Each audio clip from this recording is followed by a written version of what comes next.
நீங்க எல்லாம் முருக பக்தர்கள் தானே? நான் உங்ககிட்ட கேக்குறேன், நம்ம முருகன் கோவில்ல கோர்ட்டே உத்தரவு போட்டது பிறகு கார்த்திகை தீபத்தை ஏத்த விடாம ஆக்குன இந்த ஸ்டாலின் அரசாங்கத்துக்கு நீங்க ஓட்டு போடலாமா? சொல்லுங்க. போடக்கூடாது. நீங்க யோசிங்க, நீங்க போடுறீங்களா போட மாட்டீங்களான்னு எனக்கு தெரியல. நீங்க எல்லாம் முருகன் சாமியை நம்மளை காப்பாத்துற சாமின்னு நீங்க நம்பினீங்கன்னா நம்ம சாமி அவமதிக்கிறவன நம்ம அவமதிக்கணுமா இல்லையா? அதை எப்படி நம்ம சொல்றது? இந்த ஊர்ல இருந்து இனிமே ஸ்டாலினுக்கு ஓட்டு போடக்கூடாது. அதெல்லாம் இது நடந்துருச்சு. கவர்மெண்ட் கார்த்திகை தீபம் ஏத்த விடல. அதுக்கப்புறம் இவர் என்ன பண்றாரு, திண்டுக்கல்லுக்கு ஒரு நிகழ்ச்சியா மதுரையில விமான நிலையத்துல இருந்து இங்க போறார். எங்க போறாரு? திண்டுக்கல் போயிட்டு திரும்ப மதுரை விமான நிலையம் போகும்போது தனக்கங்குளம்னு ஒரு ஊர் இருக்கு. அந்த ஊர்கிட்ட போய்க்கு இருக்கும் போது என்ன ஆகுதுன்னா, முதலமைச்சர் போன காருங்க அந்த டயருக்கு மட்டும் 1.5 லட்சம் ரூபாய் வரும். அந்த டயர் வெடிச்சிருச்சு.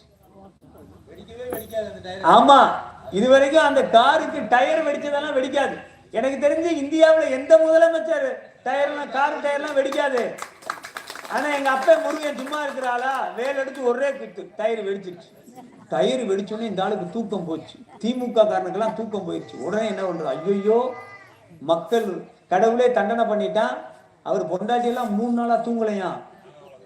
என்ன நடந்து போச்சா? வீட்டுல சாமியார்கள்லாம் கூப்பிட்டு யாகம் நடத்தினா. ஒரு யாகம் நடத்தியும் பிரயோஜனம் இல்லை. இந்த பாவத்தை தீக்கிறது எப்படிரா மக்களை திசை திருப்புறதுன்னு சொல்லி நமக்கு 3000 ரூபாய் பணம் எதுக்கு கொடுக்குறாரு? பொங்கல் சீரு கொடுக்குறாராமா. நான் என்ன கேட்கிறேன், இந்த பணம் கொடுத்தா வாங்க. இது அரசாங்க பணம். யாரு பணம் தெரியுமா? நம்ம பணம். கொடுத்தா வாங்குங்க, வாங்கி நல்ல பொங்கலை கொண்டாடுங்க.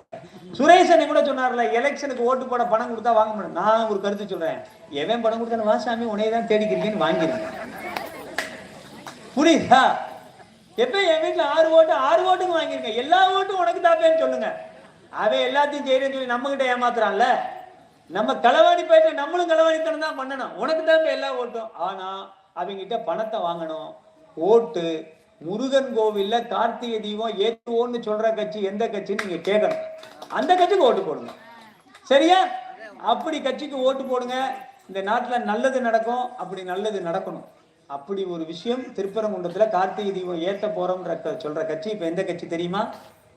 பிஜேபி, ஏடிஎம்கே, அதிமுக இருக்குல்ல, அம்மா கட்சியோ வேணாமா கார்த்திகை தீபம் ஏத்தணும். வெற்றிவேல் முருகனுக்கு, வீரவேல் முருகனுக்கு, ஞானவேல் முருகனுக்கு. இந்த காவல்துறை அதிகாரிகளுக்கு ஒரு அன்பான வேண்டுகோள். ஏதாவது ஒரு ரிப்போர்ட்டா நீங்க உளவுத்துறை சொல்ல முடியுச்சுன்னா சொல்லுங்க. நீங்க கார்த்திகை தீபம் ஏத்தாதனால இந்த முறை திமுக ஆட்சிக்கு வராது. இந்த முறை மட்டும் இல்ல, இனிமே தமிழ்நாட்டுல ஏங்க எங்க அப்ப முருகனவே எதிர்த்துட்டீங்க. இனிமே மரியாதைக்குரிய ஸ்டாலின் அவர்களே, நீங்க மட்டும் இல்ல, உங்களோட புள்ள மட்டும் இல்ல, உங்க பேரன், இனிமே உங்க தலைமுறைக்கு தமிழ்நாட்டுல திமுக ஆட்சிக்கு வராது. அது வர்றதுக்கு எங்க அப்ப முருகன் விட மாட்டான். ரைட்டா? அதனால முருக பக்தர்களா நம்ம எல்லாரும் செய்ய வேண்டிய வேலை என்ன? கார்த்திகை தீபம் எவன் ஏத்துவேன்னு சொல்றான்னா அந்த கட்சிக்கு ஓட்டு போடணும். அந்த கட்சியை ஆட்சிக்கு கொண்டுட்டு வரணும். கரெக்டா? அதே மாதிரி 100 நாள் வேலை திட்டம் 125 நாளா மாத்தினது நரேந்திர மோடி. இனிமே அந்த தலைவருக்கு அவர் அது மட்டும் செய்யல. நான் உங்களுக்கு எல்லாம் சொல்றேன், இன்னைக்கு நீங்க எல்லா வீட்டுக்கும் பாத்ரூம் கொடுத்தது மோடி.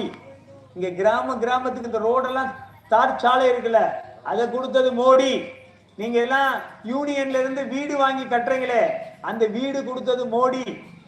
நீங்க ரேஷன் கடையில 4 பேர் காடுல இருந்தா 20 கிலோ அரிசி கிடைக்குதுல, பருப்பு கிடைக்குதுல, சீனி கிடைக்குதுல, இதெல்லாம் கொடுக்கிறது நரேந்திர மோடி. நீங்க ஒண்ணு இல்ல எங்க ரேஷன் கடையில் இருக்கிற கடைக்காரர் என்னன்னு கொடுக்கிறாருன்னு சொல்லிடக்கூடாது. அவரு கவர்மெண்ட்ல வேலை பார்க்கிறாரு. ஆனா அதை கொடுக்கிறது யாரு? மோடி.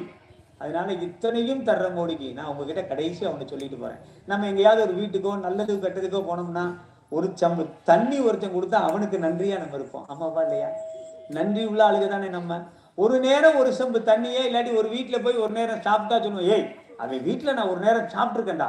எங்க வீட்டுல எங்க அப்பா அம்மா எல்லாம் சொல்லுவாங்க, கஷ்டப்படுற நேரத்துல யாராவது உதவி பண்ணா, எப்பா நம்ம இன்னைக்கு கஷ்டப்பட்டோம்டா,